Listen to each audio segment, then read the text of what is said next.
Hello everybody. I'm not used to doing it up here because as a trainer I'm supposed to do it down there. So if I end up wandering, please bear with me because podiums aren't my favourite places, I'm afraid. First of all, I just feel absolutely just privileged to even be on a podium after two speakers. Chris has been someone whose career I've followed and read his work and thought he was a bit of a guru, and now he's sort of here, so finally we get to meet. And Marlene, thank you. You've really set the pavement, the framework for quite a few things that I want to pick up on, if that's okay with you. Not as challenges, but as absolute critical issues. So I hope you don't mind me doing that. Okay, I'm going to start you with a really quick story. 2 days in the job, which is exactly 10 years ago, I came to New South Wales Police. And mind you, I came to them after spending a lot of time knocking out police evidence in court for cultural incapability. And I remember driving home and there was a bit of a roadblock. There'd been a domestic violence incident. And so I parked the car away from where my dad lives, and I sort of got out of the car, and because, suddenly I was a New South Wales Police employee, I was going to watch what these cops did. And I saw this little boy crying on the pavement, obviously a family member. And I saw a young junior constable who had only one stripe, so he was new in the job. And he walked over to this young boy and he sat with him in the gutter. And the boy said to him, "I hate you, you police officers. You're going to hurt my dad." And the officer sat with him, and just for a minute there was silence. And then he said to him, "Police officers have to do things that sometimes people don't understand." He said, "Your dad's done some bad things. And yes, look, they are going to take him away." And then he got down even further into the gutter so that he could be eye level with this young boy. And he said, "But I promise you one thing. Everything we do and the way we treat your dad back at the police station, I will treat him as though he's my own dad. I promise you that." And for me, it sort of just hit me. I had come into the job thinking, oh God, I'm not an academic. I don't know this stuff. How am I going to do this? And in an instant, I saw a vision.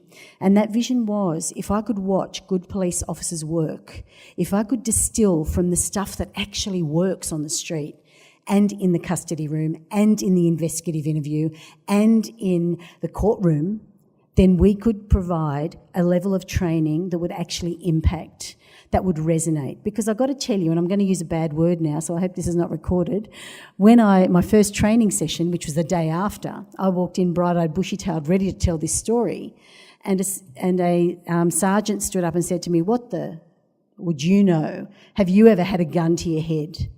And in that moment, I wanted to race out of the room, cry, and never come back again. But I actually looked him straight in the face and said, "I have no idea. Help me to understand that. Because if I don't get that, I'm not going to be able to do this job." And that was my first 2 days in New South Wales Police. I hope that what I'm going to present with you now puts that into some level of frame of reference for you. First of all, I think there's a number of key themes that I want to explore, and doing this in 30 minutes is going to kill me, but anyway. Diversity is here to stay, so let's get over it. We don't have to make excuses. It's here. It's who we are. It's what we are. And guess what? It's been here before we came here. This othering of people is really, really getting to me. It's no longer about the other, the minorities, the whatever. Yes, they are groups that require focused and direct attention, but they are us. And until we change the dialogue in referring to communities as the other, we are forever going to be trying to find ways to deal with people that we don't understand, rather than understanding that the word human is inclusive. I want to quickly have a look at developing the capability of our police to be effective within a continually changing environment. I want to look particularly at New South Wales Police and look at why we do it, how we do it, and the story that goes with that. And I kind of have come to realise that the yellow brick road can actually be blue if we really are committed to this approach. My things aren't coming up now. Some framing thoughts I think are really important. This one, and you won't be able to read it, so I'll read it for you. Because you get old and you get blind. Basically, it's from Proust, and I use this in every training session I do, no matter who it's for, senior executive, new recruits, whatever. And it says, the real journey of discovery is not in seeking new landscapes, but in having new eyes. Marlene, you referred very clearly to perception, and that has become the central point of our diversity training for our officers, because we are human and perceiving is what we do. I walked up onto this podium. What did you notice about me? Don't be afraid, I'm very thick-skinned. What did you notice about me? You're allowed to talk. Female, what else did you notice? Some sort of ethnic background, yeah. Not quite sure, but you're thinking about it, aren't you? It's been going through your head. Anyone else? Nothing, okay. It's interesting because within 7 seconds, we've made 11 assumptions. The minute we come into contact with people, we've already decided, before they've opened their mouths, who they are, what they're going to be like. When we open this up to our officers, it opens up a whole area of acceptance. Because when we start demystifying perceptions and start saying, hey, it's actually human, what we want you to do is catch those assumptions before they get in the way of how you deal with people. And I guess what I've been doing for the last 8 years is working closely around how to translate assumptions training into the policing context and get them to work with their assumptions rather than convince them they shouldn't have them. Because as humans, we have them. And you will probably still be wondering what I am unless I answer that question for you now, which I'll do in a minute.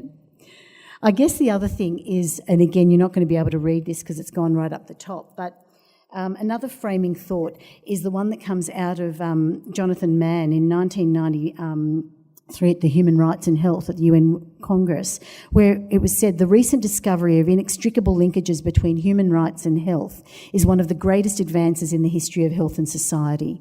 The major causes of preventable illness, disability and premature death are caused as much by societal discrimination, inequality and injustice as by viruses and parasites. And I think that says it all in terms of where we try to get our police to position themselves. The other thing is it's about understanding context. Context is crucial. And police have a culture, we heard that this morning, they have a subculture, they have a particular way of talking, they think they're speaking English, but nobody understands them other than themselves. They have a way of seeing the world, they have codes and practices that have to be enforced, and they have rules and regulations, and risk management drives police officers. How do you put human rights into a risk management framework and create something that is far greater than a tick box? Because that's what I've seen happen all around the world. People are ticking off on human rights, left, right and centre, but that challenge of putting human rights into practice still is a challenge in policing organisations. So this fable, a monkey and a fish caught in a stream, floods come, the monkey and the fish are best friends, the fish is drowning or going down the stream, the monkey doesn't want to lose his friend, he grabs him, picks him up, what happens? The fish dies. The moral of the story is pretty clear. Good intentions are not enough. If you want to help the fish, you have to understand its nature. And in working with our police, it was seriously about understanding the nature of the work that they do on a day-to-day basis, and equally the nature of the communities they're working with.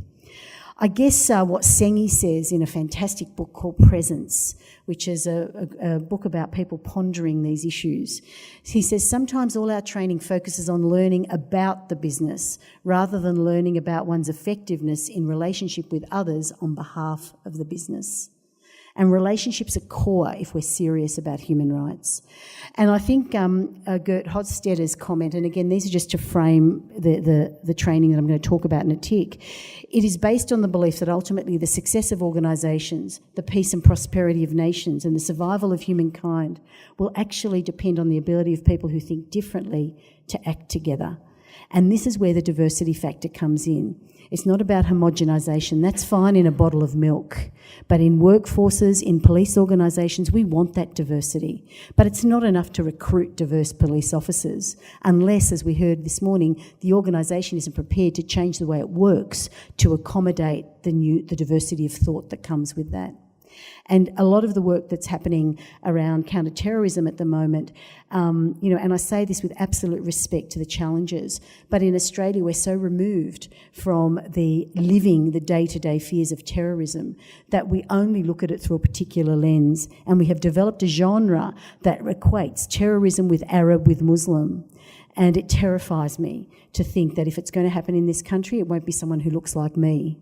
I'm getting closer to answering your question. So I guess empathy is the key. I had the absolute privilege 2 years ago to do a Winston Churchill study and to actually try to put on paper all this experience and thought that I'd been having, which terrified me. And so I got the opportunity to go to New York, Washington, Beirut, Dubai and London to look at diversity and human rights policing, training in policing, with particular reference to the investigative interview and to community engagement, because they go together. Our interview protocols just don't work if we can't access the communities and the intelligence that we require to do that. And I had the incredible fortune of meeting John Antisev. Many of you may know his name. He was one of the men who investigated the 9/11 bombings. He was a FBI operative. And he walked into the room for this meeting that I was having with the FBI in New York, and he sat down and said, "I'm sorry, I've got about 20 minutes. I've got a training course that we're running, and I've got to get back to it, but I really wanted to hear what you had to say." At the end of the 20 minutes, he came up after I'd done a bit of an intro and said, "I'm bringing the whole training room in to this session. I hope you don't mind." And I thought, oh shit, feeling absolutely inadequate around that. I mean, A, I'm not a police officer, and B, I'm just someone who learns by what people do well and have a go at doing it. So he brought them in. Through that process, we spent the next 2 days together, and he just taught me so much. And if we have time, I'll walk you through his analysis of how he built a relationship, used human rights principles in doing that to actually interview and get information from our only ever surviving suicide bomber that we've ever had. And it was remarkable. And he shared that with me. But when I said to him, "John, if I go back to Australia and put one skill into the training courses I run, what should it be?" And he looked me straight in the eye, didn't blink an eyelid, and said, "Empathy." And I thought, okay, tell me more. And he went on to say this, that you need to find the point of empathy, to see others as human just like you. And he went on to say in between there, which is why the dots are there, no matter if they've just murdered your best friends, no matter if they've just knocked down the towers and killed a whole hope of a country, in order to engage at that level where trust can be built and information can be extracted.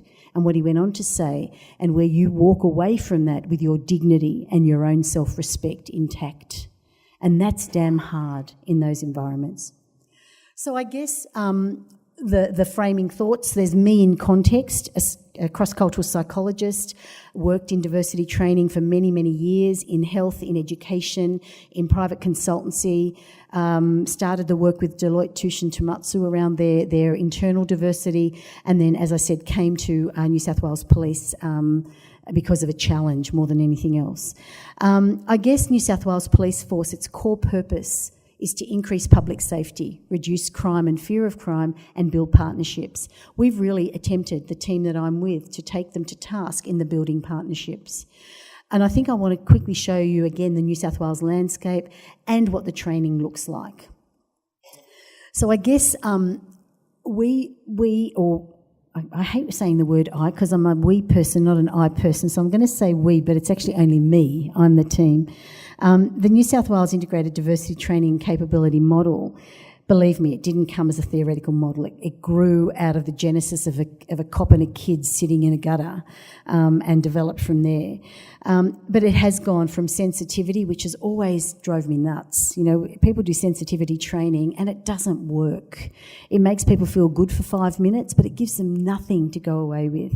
And it was interesting, but that's all, to capability, which is about what do our officers need to do their job in a continually changing environment and to be confident and competent at being able to do that effectively.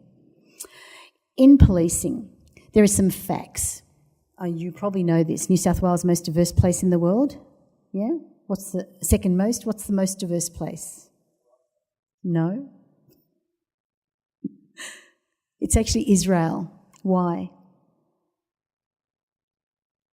Because at any point in time, people from the Jewish faith come to Israel. So there's a myriad of ethnicities coexisting at any point in time. It's interesting using Israel as an example of that in the current sort of world environment, but it's the case. We often confuse ethnicity with religion, and we're seeing this with Islam at the moment. We talk about it as though it's an ethnic group, and yet we forget that Islam exists across nearly every ethnic group. Over 241 language groups. How can our officers ever be equipped if we go on the sensitivity model and the cultural specific model, which fails beautifully?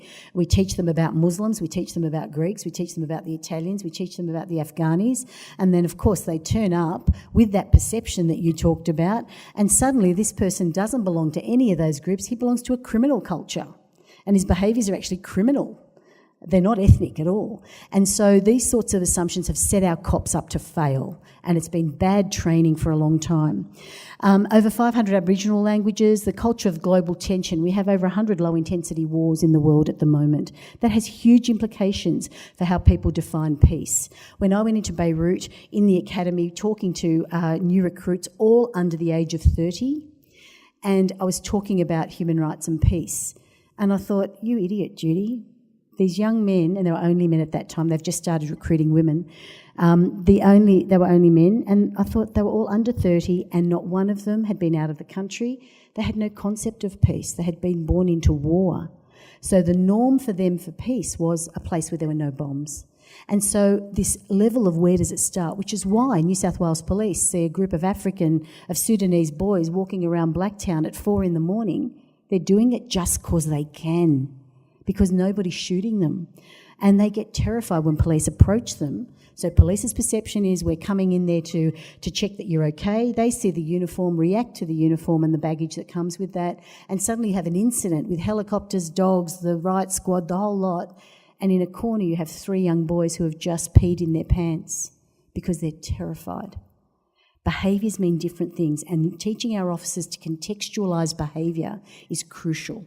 And that's why we use real scenarios and bring them back into the training room and get them to look at them from a different perspective. As we do with cases that haven't been solved, get them to look at them from a different perspective. I'm not allowed to do that, but I do that all the time. And the rapid movement of people. This is just continual. People are moving and they will continue to move. Technology and crime types. There used to be a day where a cop could pull over a police officer. A police officer could pull over a young boy in a car and they would deal with that young boy. Today, the flick of a mobile phone and they've got 30 other young kids that they're having to deal with and manage. So what's an interesting situation becomes a riot, and those things are the realities. And every interaction, as one of my colleagues said, is a diversity one. If you haven't had an interaction with police before, your first one is about negotiating that interaction, the expectations, the assumptions, the bias, the perceived ideas, and what I bring to that interaction with me. So I guess the New South Wales effective police operative gets diversity, and I'm not going to go through this. I'm going to jump it because I've kind of alluded to it a little bit. But I just want to move into some baseline inclusions in our training. And I'm going to show you what it looks like, so I'm going to give you a quick little glimpse. Understanding the diversity landscape, it's important, and I think, Marlene, you recognise that as well, that you've got to know who your community is. And if you don't, you're stuffed before you even go in there. So we do need to know that. The component of human rights is an underpinning. Nobody wants to deal with legislation, but when we put it into terms like the police officer on the side of the curb with that boy and explaining that his father, although he's committed a crime, will be treated within the rights that he is afforded, then that's what human rights can be translated as. It always involves perception, assumptions and bias skills. I never run a course, no matter whether it's a 10-minute hello or whether it's a 5-hour program or a 2-day program, it always engages the officers in some sort of reflection on bias. Because if they can get that right with themselves, they're going to be able to use it as a tool, and it is a tool, as is empathy. Critical reflection through hypotheticals and case analysis, and it always contains a skills component. Yesterday I was in Goulburn training our detectives in use of interpreters in the investigative interview, and a whole range of other things that go with that. So those really practical skills are what really opens their eyes. Oh, you're not going to be able to see this. I'm really sorry. I'm not sure what's happened because that wasn't the case this morning when we checked it. We have an integrated diversity model, and I've pushed for this in the organisation in ways that I'm not even going to try to explain to you. What it involves is a multidimensional approach. And I know the professor this morning mentioned you can't do the core groundwork, you've got to change the way the organisation works with it. I'm not challenging that, but I'd ask you to consider that what we need is not top-down or bottom-up, but we need top-down, bottom-up, sides in and right across. And unless it's multidimensional, we're not going to see the benefits. So New South Wales Police has done this. And I'll just go to my notes so that I can tell you. I should know this off by heart, shouldn't I? I live it every day. But that what you'll see at the top of the, which you can't read there, is, and I can't read it because it's too small. That's going to be fun. Gosh. So, what was I saying? Oh, upskilling of our education officers. So the bit that you're missing up there is just really upskilling. We have a massive amount of education officers that work in New South Wales Police.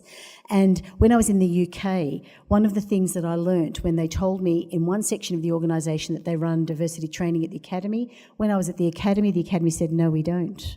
Because they pulled out the specialists, and we're terrified of doing it, because if you don't do it, if you don't get it right, it can be worse than not running it at all. And I totally agree with that. So part of the strategy has always been for us to educate our current people who are running courses. At the, you'll notice at this point here that we've also looked at what current courses are police attending, because I wasn't going to be pulling police off to do cultural diversity training or human rights training. We looked at the entry points that they currently had. So we started with some of the primary courses, our recruit training, our safe custody training, detectives education program, our interviewing children program, the duty officer training, which is middle management, our leadership development program, our customer service training, and our community engagement work. And what we did is we integrated, and I should use the word embed because it's now embedded. We embedded diversity training components across those whole courses, so that when we were talking about Part 9 custody and people's rights, that's where we do the training and use of interpreters.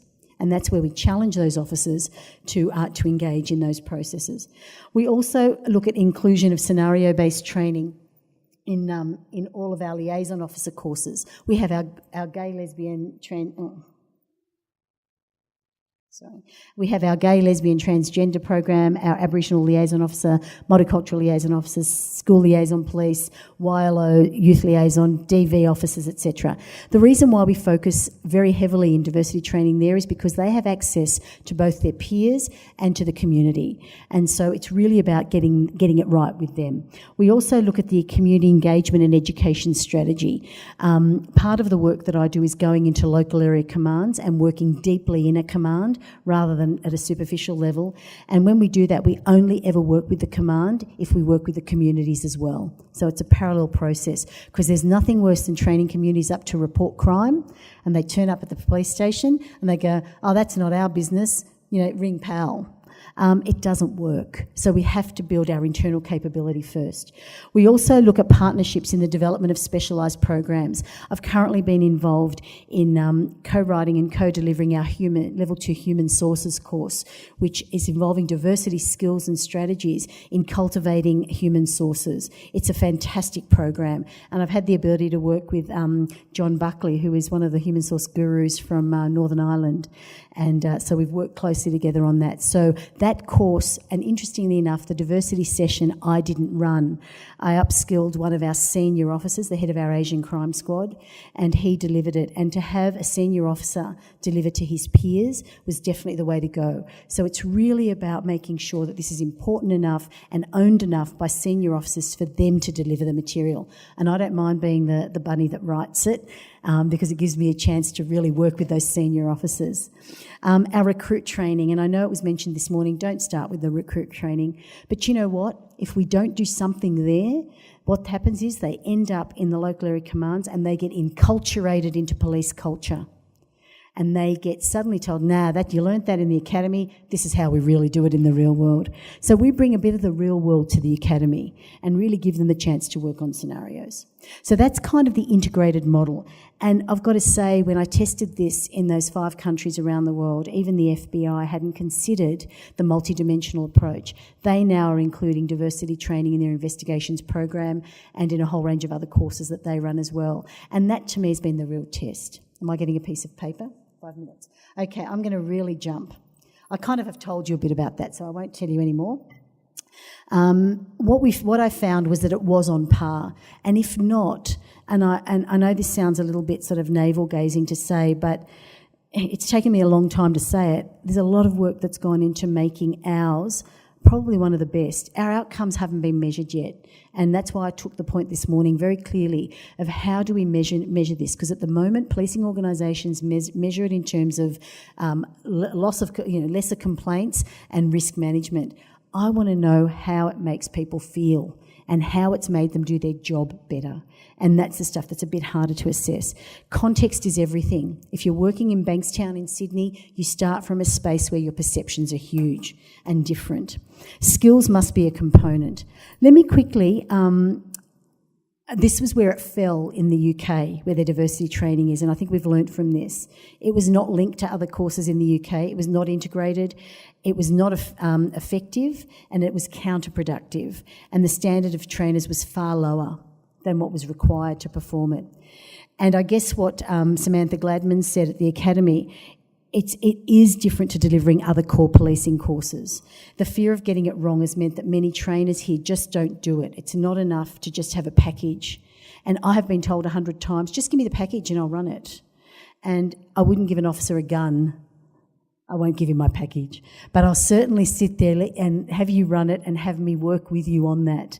Or those that have had their capability built have definitely run with it and are doing amazing, amazing jobs because they're not afraid of the threats. Because when someone says, what the hell, they're in Australia now, they should learn English, you've got to have an answer for that, and you've got to have a way of working that back in and allow the group to come up with the solutions. And that's the stuff that I absolutely am passionate about.